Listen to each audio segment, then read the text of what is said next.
Hey guys, welcome back to Tuesday's video. So you might be going, Joss, those are fighting words that you're talking about in the title. Pumpkin soup better than Gordon Ramsay? Well, listen, the thing is that I have to admit, this is actually Gordon's recipe itself. Now, why have I improved it? I wouldn't say it's necessarily been improved. It's more along the lines of I had to really kind of match it to my dietary requirements. So Gordon has made a very rich soup. Now, for those of you guys who are trying to be a little bit more diet conscious, who are trying to be a little bit more, still get a taste of that, that delicious homegrown type of homely soup feel, that's where I come in. Goal weight, I'm about 20 pounds away, which is great. My face, as you guys can see, has started to sink back in. The cheekbones are still starting to kick in. My abs are slowly starting to kick in, which is really nice. Yeah, I'm gonna stop doing this. I noticed in the last video, I was just like, every 5 minutes, so I gotta calm down. Here we go. So get ready, and let's get started. Okay guys, this is basically the ingredients that you're gonna be requiring. Now again, you guys have your butternut pumpkin. You can use, again, any pumpkin in this category. So you can use a traditional pumpkin, it'll work. An apple, this will create some additional texture. You've got some white onions. Now guys, if you want to go to your local store and buy, again, this is something from Dubai, but it's basically chicken stock that's been dehydrated. I'll add it to some boiling water and then add it to the stock in the final phase, and a little bit of paprika. Now the paprika you'll put into, anyway, I'll show you guys around, but this gives a little bit of heat. I don't remember if Gordon has this, but this is my own improvisation to give you some kind of a little bit of a different What we do here is we just line it up and then just cut straight down. There you go. Again, just make sure you follow the edge as much as possible. Try to get as minimal amount of the meat out. I've taken the full peeling of this entire thing. We're going to now chop this into tiny cubes, and then we're going to season it, and then we're going to bake this bad boy. Well, no, we're not going to bake it. We're going to slow roast to cook it in that crock pot that you see on the back over there. Guys, one thing, I was actually in the process of cutting out the base, and I picked up on the fact that there are some seeds in here. You do not want to be cooking those. A spoon of this, and then just simply carve out the inside. Again, it'll get a little bit messy, but I'll clean that up in a second. What you want to try to do is you want to just take out the inside, and there you go. So it's empty from the inside. Cut out everything around that. Still good. Full bowl of the pumpkin right over here. Now comes the fun part. We're going to peel off this apple. Very quick wash down. And for this, guys, I am going to use the peeler. Yes, I did say I don't like to use a peeler. I actually don't like to use a peeler on what the hell was I trying to say? I'm trying to talk and peel at the same time. Not necessarily the wisest thing to do. Wow, this apple is not looking like the greatest apple on the planet right now. Oof, looking kind of rough, boys. We'll chop around. If you notice why I smell the apples, I try to see if they're fermented or not. I'm not trying to make it seem like I don't eat fruit. I eat fruit, but the fact is that sometimes, when you just don't get around to eating fruit as much as you want to, then you tend to have stuff that happens. But like I said, we'll work around it. Again, guys, you get a nice firm apple. It'll all do the same trick. Just a little bit. Chop off a little bit. Not necessarily a huge problem. Now, I just cut off the insides. I don't like to have any bit of the hard bits in there. Because, if you don't blend it, it's eventually going to go into your mouth. The hard bits are going to go eventually into your mouth. Whew, apparently, if you take everything out of context here, I could be saying some very raunchy stuff. Okay, here we go. So, let's cut this down to work with. We have, it does the job. So, go ahead and add apples too. I mean, I think that's, you can, some people put it later on, some people put it early on. I like to do it all. I like to season everything together. Get the spices flowing. You know what I'm saying? Get the spices. Do that, wash your hands. Now, the fair and lovely onion. Where does this come into play? Guys, I'm not going to go too crazy on the way I cut this onion. Cut it any way you want. Cube it. Do the julienne cut on it. You can do whatever you want. But, again, really, it does not bear any importance here because we're going to be cooking this in the first 5. I don't have the patience for this right now. Straight down. Now the question is how long does this recipe take to make? That all depends, guys. I'm going to just dump. Actually, I should do this somewhat professionally. Put your heat on to medium heat. Let's quickly just jump with the camera. Here we go, guys. Okay, so just get it on medium heat over here. That's right down in the middle. Medium. So again, you can see medium. You know what I'm saying? All right, fine. The question is, all time, by the way, I love I absolutely love to cook with olive oil. That is my go-to choice. Olives are very healthy for you in general. Look at the rippage that's coming into the bite. I'm going crazy, guys. It's literally nuts now. You know, like once now that the face has gone in, you get the second looks.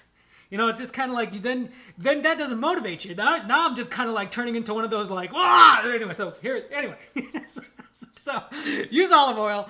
Olive oil, again, beautiful. It's, again, very healthy for you. It makes you strong man, you know what I'm saying? In multiple ways. So, a little bit of olive oil, I'd like to say tablespoon. Again, for those of you who are super curious, thingy on here, not much. Just like I like to say, tablespoon, 2 tablespoons.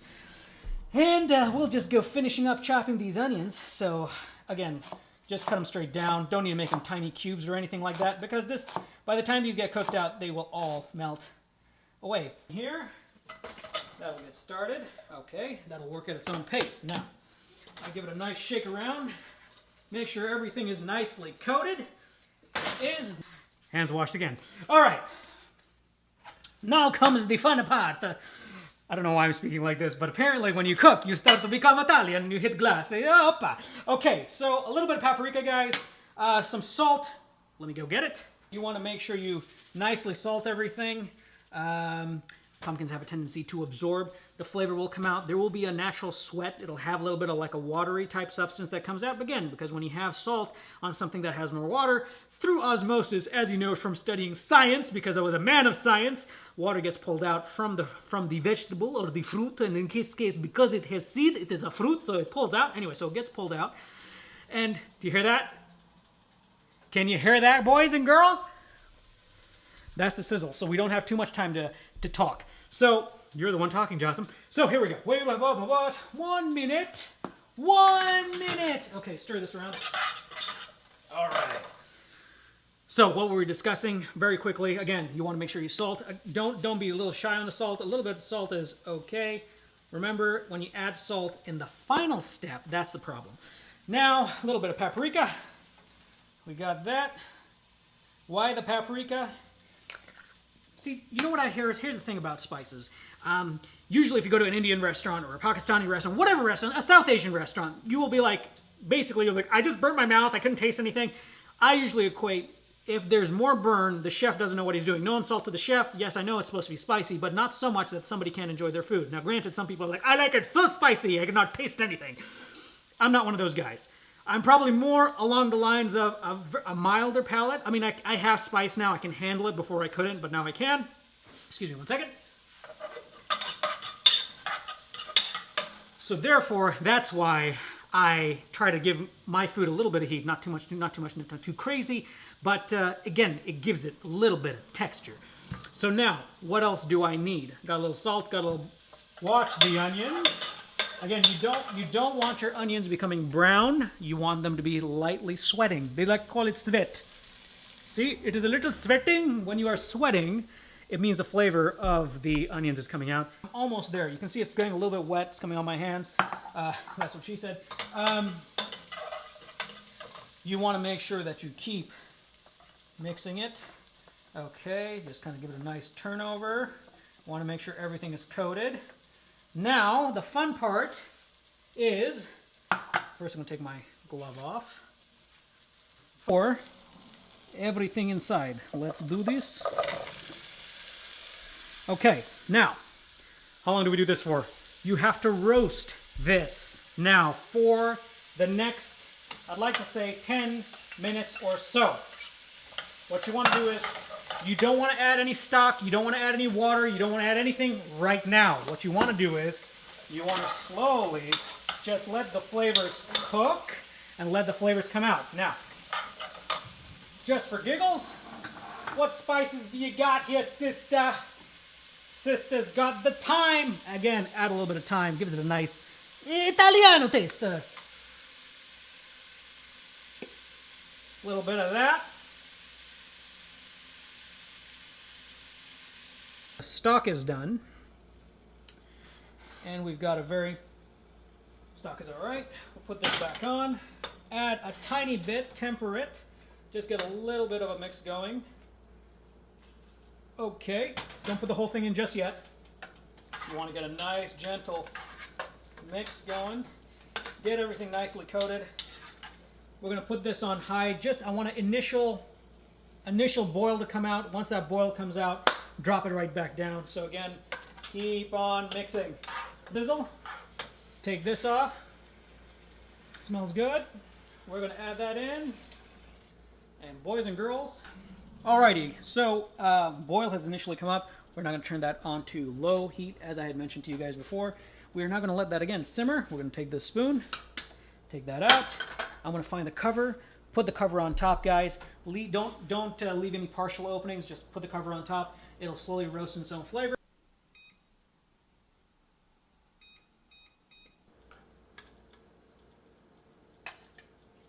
Get a little bit of liquid.